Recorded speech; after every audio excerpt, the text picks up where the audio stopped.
और उत्तर प्रदेश के अयोध्या में रुदौली विधानसभा से समाजवादी पार्टी के संभावित प्रत्याशी अब्बास अली जैदी रुश्दी ने कामाख्या भवानी मंदिर के दर्शन किए, जिसके बाद उन्होंने सभा को संबोधित किया।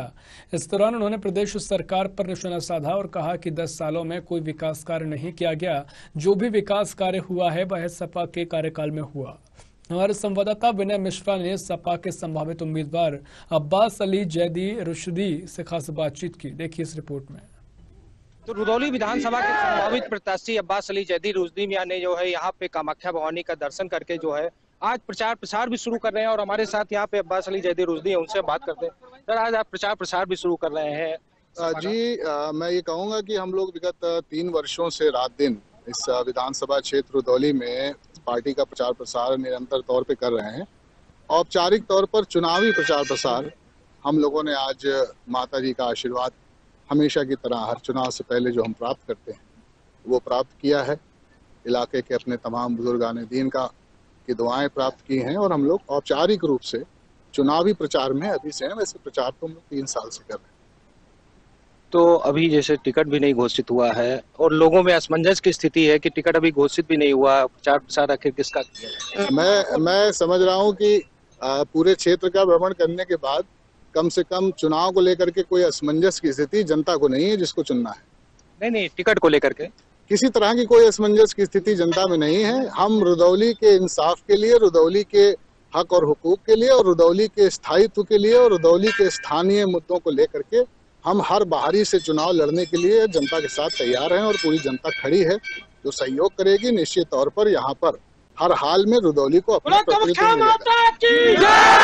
तो इस बार जो है अगर आपको टिकट मिलता है तो कितना विकास कार्य आप देखते हैं? देखिए, मैं ये कहूँगा पिछली बार 2012 में मैं चुनाव नहीं जीता था। 2012 से 2017 में जिस प्रांगण में हम और आप खड़े हैं इस वक्त, इसी प्रांगण के बगल में उरेर मुंह घाट 14 करोड़ की लागत से हम लोगों ने बनाया। सामुदायिक स्वास्थ्य केंद्र आदरणीय अखिलेश यादव जी की सरकार में बना।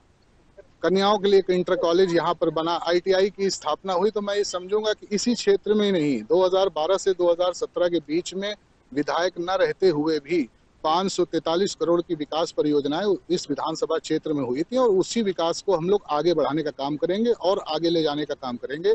ऐसा काम करेंगे कि जिससे नौजवानों के लिए रोजगार सृजित हो, महिलाओं की सुरक्षा बढ़े, किसानों को जो उनका दाम है वो सही समय पर उनको खाद और सस्ती खाद मिले, किसानों को अपने उपज का सही मूल्य मिले, पुनः अस्पतालों में दवाएं स्थापित हों, फिर से एम्बुलेंस व्यवस्था सुचारू हो ताकि गरीबों को एम्बुलेंस व्यवस्था की चोरी की सरकार में और मौजूदा सरकार में जिसने खराब कर दिया उस व्यवस्था को हम लोग फिर से सुदृढ़ करें। और सबसे बड़ी जरूरत है इस क्षेत्र में कि हमारे क्षेत्र का जो सौहार्द है उसको बिगाड़ने के लिए कोई कसर नहीं बाकी रखी है। यहाँ के प्रतिनिधि ने हम लोगों का प्रयास होगा कि इस क्षेत्र का सौहार्द हम लोग दोबारा स्थापित करें। अच्छा, 10 सालों में भाजपा के और 5 साल से भाजपा की सरकार भी थी, क्या विकास कार्य? मैं इतना कहूँगा कि मैंने किसी भी विश्व में मैं कई शहरों में कई मुल्कों में गया हूँ, देश का भी भ्रमण किया है और समाजवादी पार्टी के साथ एक लंबे अरसे से जुड़ा हूँ। 5 साल अगर किसी पुल को बनने में लगा तो मैं समझता हूँ रुदौली विधानसभा क्षेत्र में है कि पूरे के पूरे 5 साल लग गया उस पुल को बनने में और उस पुल की वजह से न जाने कितने लोग बन गए। ये भी एक सत्यता है। उसको आप विकास अगर कहते हैं तो मैं समझता हूँ कि वो एक ऐसा कीर्तिमान है जो भारतीय जनता पार्टी का सबसे बड़ा भ्रष्टाचार है और जब तक वो पुल खड़ा है लोग जानेंगे कि भारतीय जनता पार्टी के लोगों ने भ्रष्टाचार बहुत बड़े पैमाने पर किया। तो यहाँ पे हमारे साथ अब्बास अली जैदी रुश्दी थे। उनका साफ तौर पर कहना है कि अभी टिकट फाइनल नहीं हुआ, लेकिन फाइनल होते हुए जो आज यहाँ पे चुनावी प्रसार के जो है यहाँ पे शुरू कर दिए हैं।